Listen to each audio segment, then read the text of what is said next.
দেখানো হচ্ছে একদল মানুষ যাদের আঙ্গুলগুলো লম্বা লম্বা তামার গাল এভাবে হ্যাচড়াচ্ছে, নিজের গাল নিজে হাসড়াচ্ছে এবং নিজের দেহ থেকে গোশত তুলে ফেলছে, ভক্ষণ করছে। নবীজি জিজ্ঞাসা করলেন সাল্লাল্লাহু আলাইহি ওয়াসাল্লাম, এরা কারা? কি কারণে এদের শাস্তি হচ্ছে? তাকে বলা হলো, এরা আপনার উম্মতের সেই সব ব্যক্তি যারা সবসময় গীবত আর সমালোচনায় ব্যস্ত থাকে। এবার নবীজি দেখছেন এক শ্রেণীর মানুষ, পেট এইরকম ফোলা, অট্টালিকার মতো পেট ফোলা, আর ভিতরে সাপ কিলবিল করছে এবং এদেরকে রক্তের নদীতে ফেলে মাথাটা ফাটিয়ে দেওয়া হচ্ছে।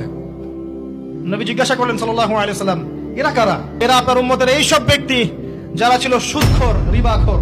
মানে এই উম্মতের অন্যতম বড় সমস্যা হবে রিবা, যেটা আমি বলেছি, প্রতিটা সেক্টরে রিবা। সবচেয়ে নিম্ন পাপ নিজের মায়ের সাথে জেনা করা, সবচেয়ে উচ্চ পাপ আল্লাহ এবং তার রাসূলের সাথে যুদ্ধ করা, এটা হলো সুদ। এবং এর বাস্তবতা হচ্ছে এই, ধনী দিন দিন ধনী হবে, গরিব দিন দিন গরিব হবে, এটা বাস্তবতা। রক্ত চুষে খাওয়া হয়, এই কারণে রক্তের নদীতে ফেলা হয়েছে। এবং সাপ খেয়েছে তারা, সাপ খেয়ে পেট ফুলিয়ে ফেলেছে। আর একটা হাদিস আগেই বলেছি, যে দেয়, যে নেয়, যে সাক্ষী থাকে, যে লিখে রাখে, সবাইকে সমানভাবে লানত করেছেন নবী সাল্লাল্লাহু আলাইহি ওয়াসাল্লাম। নবীর লানত নিয়ে হাউজে কাউসারের পানি কোশ্চিন কালো পাবেন না, কবরের উত্তর দিতে পারবেন না। এমনকি নবী সাল্লাল্লাহু আলাইহি ওয়াসাল্লামের সুপারিশ আপনার কপালে নাও জুটতে পারে, সতর্ক হয়ে যান। তিনি আসছেন, দেখলেন এক শ্রেণীর মানুষ আগুন, বড় বড় আগুনের দলা, এগুলো মুখে ঢুকাচ্ছে, পিছনের রাস্তা দিয়ে বের হয়ে যাচ্ছে। নাউযুবিল্লাহ পড়ি আমরা। জিজ্ঞেস করা হচ্ছে, কারা এরা? মর্মান্তিক শাস্তি হচ্ছে। নবী সাল্লাল্লাহু আলাইহি ওয়াসাল্লামকে বলা হলো, এরা আপনার উম্মতের সেই সব ব্যক্তি, listen to me very carefully, এরা আপনার উম্মতের সেই সব ব্যক্তি যারা ইতিমদের মাল আত্মসাৎ করে খেত। ইতিমের মাল আত্মসাৎ করলে যদি এই শাস্তি হয়, জনগণের মাল আত্মসাৎ করলে কি হতে পারে চিন্তা করে দেখেন। এটা মানুষের হক, আল্লাহর কাছে ক্ষমা পাওয়া যাবে না, মানুষকে দিতে হবে। আরো এগিয়ে আসলেন, তিনি দেখছেন, এবার বলতে গিয়ে আমার বুক কাঁপছে। দেখলেন এক শ্রেণীর মানুষ জিহ্বাগুলোকে টানা হচ্ছে, আগুনের কেচি দিয়ে কেটে দেওয়া হচ্ছে, আবার জিহ্বা জোড়া লাগছে, আবার কেটে দেওয়া হচ্ছে, চলতে আছে অনবরত, কন্টিনিউয়াসলি। আল্লাহর কাছে কায়মনো বাক্যে দোয়া করি, এই সময় দোয়া কবুল হয়। আল্লাহ পাক যেন দোয়া আমাদের কবুল করেন, আল্লাহ পাক যেন আমাকে এবং আপনাদেরকে এদের অন্তর্ভুক্ত না করেন। জিজ্ঞেস করা হলো, এরা কারা? নবী সাল্লাল্লাহু আলাইহি ওয়াসাল্লামকে বলা হচ্ছে, এরা আপনার উম্মতের সেই সব ব্যক্তি যারা ছিল বক্তা, ওয়াইজ, যারা অনেক বক্তব্য করত, নিজে আমল করত না।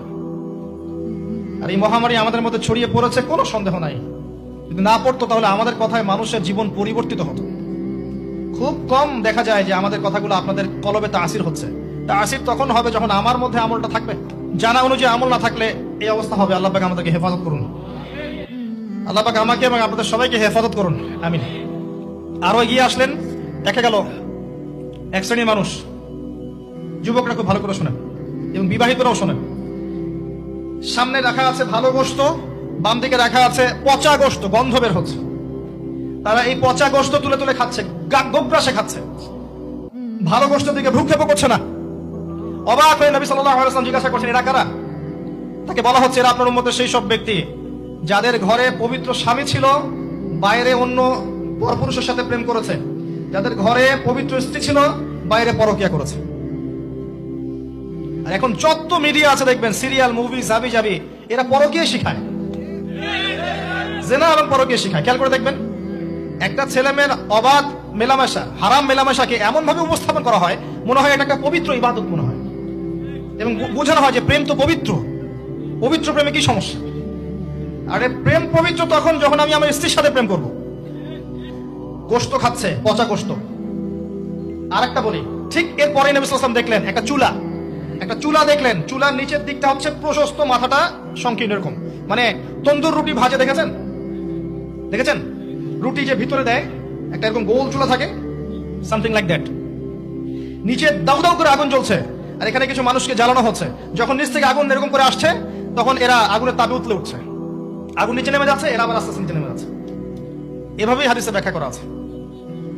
নবী সাল্লাল্লাহু আলাইহি ওয়াসাল্লাম জিজ্ঞাসা করলেন, এরা কারা? বলা হলো, এরা আপনার উম্মতের সেই সব ব্যক্তি যারা জেনায় লিপ্ত ছিল। তিনি আরো এগিয়ে গেলেন, জেনা সম্পর্কে কয়েকটা হাদিস এসেছে। তিনি এগিয়ে গেলেন, দেখলেন একটা জায়গা যেখান থেকে দুর্গন্ধ বের হচ্ছে, পাবলিক টয়লেটের চেয়ে প্রকট দুর্গন্ধ, মনে হচ্ছে পাবলিক টয়লেট। নবী জিজ্ঞাসা করলেন সাল্লাল্লাহু আলাইহি ওয়াসাল্লাম, কোন জায়গা থেকে এরকম দুর্গন্ধ আসছে? তিনি বলেন, এটা হচ্ছে জেনাকার, এবং জেনাকারীদেরকে আযাব দেওয়া হচ্ছে, ওদের রক্ত মাংসের পুজের গন্ধ এগুলো। দেখলেন এক শ্রেণীর মানুষকে একটা শরবত খাওয়ানো হচ্ছে, শরবত জাহান্নামীদের রক্ত মাংস পুজের নির্মিত। তার নাম হচ্ছে তিনাতে খাবাল। কি নাম? তিনাতে খাবাল। কাদেরকে খাওয়ানো হচ্ছে? যারা এই উম্মতের মাদক সেবন করতে, এদেরকে খাওয়ানো হচ্ছে। আমি আপনাকে একটু পিছনে নিয়ে যাই। আলোচনা শুরু করেছিলাম যেখান থেকে, ওই যে মৌলিক সমস্যাগুলো যেটা বলেছিলাম এই উম্মতের মধ্যে এখনো আছে, এটাই সেই পাপগুলোর শাস্তি যেটা কিয়ামত পর্যন্ত উম্মতের মধ্যে থাকবে। মাদক, পর্নোগ্রাফি, এই যে আপনার বিহায়াপনা, জেনা, সুদ, এগুলো এখনকার মৌলিক সমস্যা। এগুলোই হবে এই উম্মার বড় বড় সমস্যা, যার কারণে উম্মতের বেশিরভাগ মানুষকে ওখানে আযাব দেওয়া হচ্ছে। আল্লাহ পাক আমাদেরকে হেফাজত করুন। এরপরে এভাবে তিনি আরো কিছু শাস্তি দেখেছেন। দেখে আসার পথে জাহান্নামের যে বর্ণনা দিয়েছেন, যে বেশিরভাগ মানুষ সেখানে হচ্ছে জাহান্নামে নারী জাতি। কি কারণে তারা বেশিরভাগ জাহান্নামে যাবে? লানত করার কারণে, অভিশাপ দেওয়ার কারণে, স্বামীর অকৃতজ্ঞ হওয়ার কারণে। সারা জীবন স্বামী করে যাবে, একদিন ঝগড়া লাগলে বলবে সারা জীবন তোমার কাছে কোনো ভালো ব্যবহার পেলাম না।